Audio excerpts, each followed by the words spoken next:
I have exactly 197 subscribers at the time of this recording. Some people think there's no benefit to creating YouTube videos when you don't even have a big audience to speak to. Some people think you're only making a fool of yourself. You might also think you're just wasting your time because you're not making any difference anyway. Plus, you're not making money. But having a very small audience is actually a very good thing. Despite having less than 200 subscribers, my YouTube journey is reshaping my life in very unexpected ways. First, I'm learning to let go of perfectionism. I'm the type who never settles for less. Before creating talking head videos like this, I would endlessly tweak a project. I'm never satisfied and I always chase flawlessness in everything. But when I started creating videos with a small audience, I was able to shift my mindset easily. It was easier for me to tell myself that I'm just practicing in public. Each video is just a rehearsal and it's just another lesson for me to make improvements for the next one.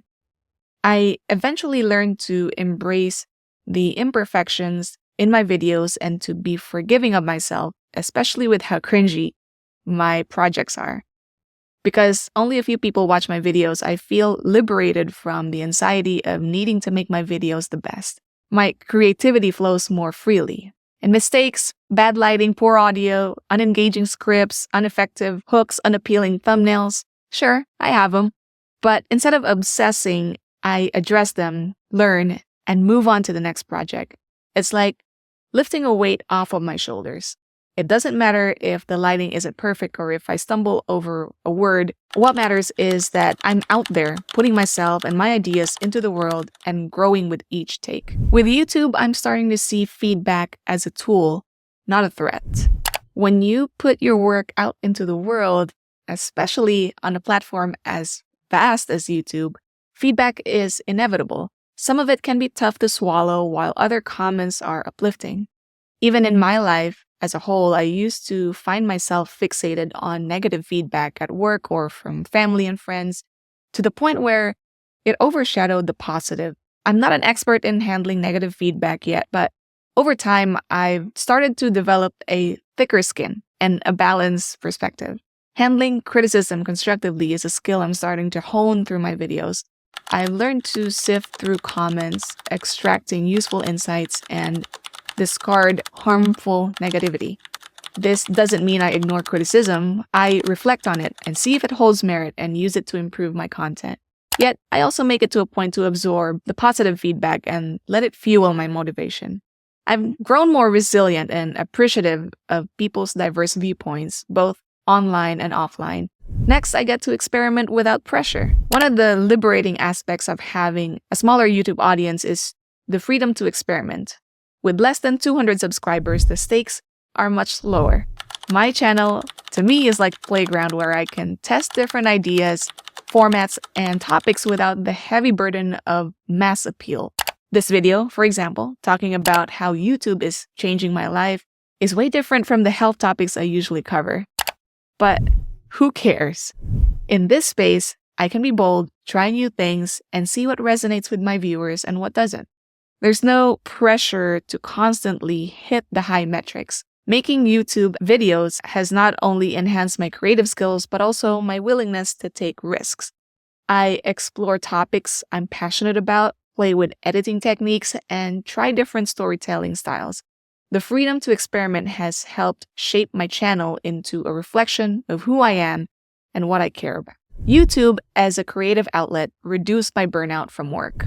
After working as a physical therapist for 9 years and achieving all that I wanted in my profession, I experienced a major burnout last year. I was working overtime most days and I would come home always tired, both physically and mentally. And for what? More money? And at what expense? I never felt so disengaged from my purpose and why I chose this career in the first place. It might have been counterintuitive to even add something like making YouTube videos to my to-do list. Turns out there's magic in investing time in your hobbies and learning new, fun things, even if you don't make money from them. YouTube has become my creative outlet. It became a way to unwind and escape the pressures of my daily professional life. It's easy to feel burnt out with work responsibilities and daily life routines, but When I turn to my channel, I engage in a completely different kind of work, one that energizes rather than exhausts me.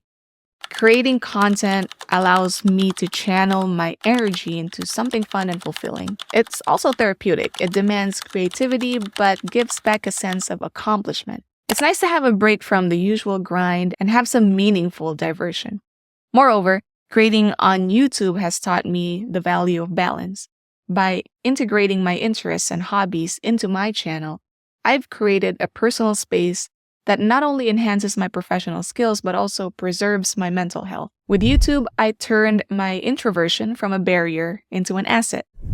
As a hardcore introvert myself, the thought of sharing my ideas with a large audience is daunting.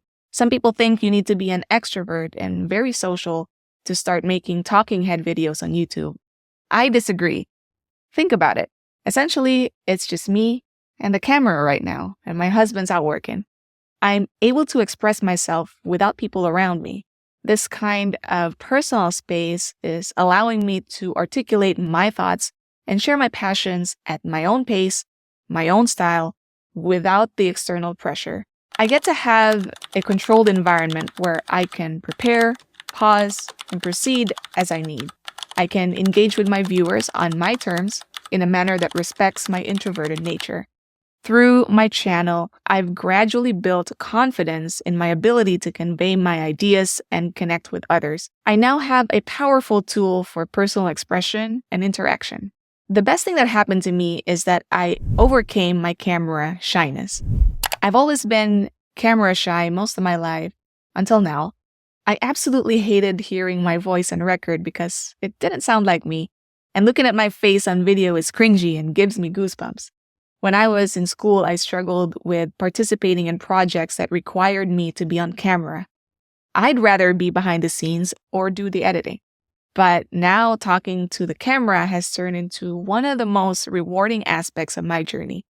I get a great sense of satisfaction each time I upload a video because I feel like I'm conquering a personal weakness each time. My videos have pushed me out of my comfort zone and into a space where I am more at ease with being seen and heard. In the beginning, the idea of being on camera was nerve-wracking. I worried about how I looked and the words I said, but as I continued, the process became more natural. I'm not an expert, of course not, but I've come a long way, and that's all that matters.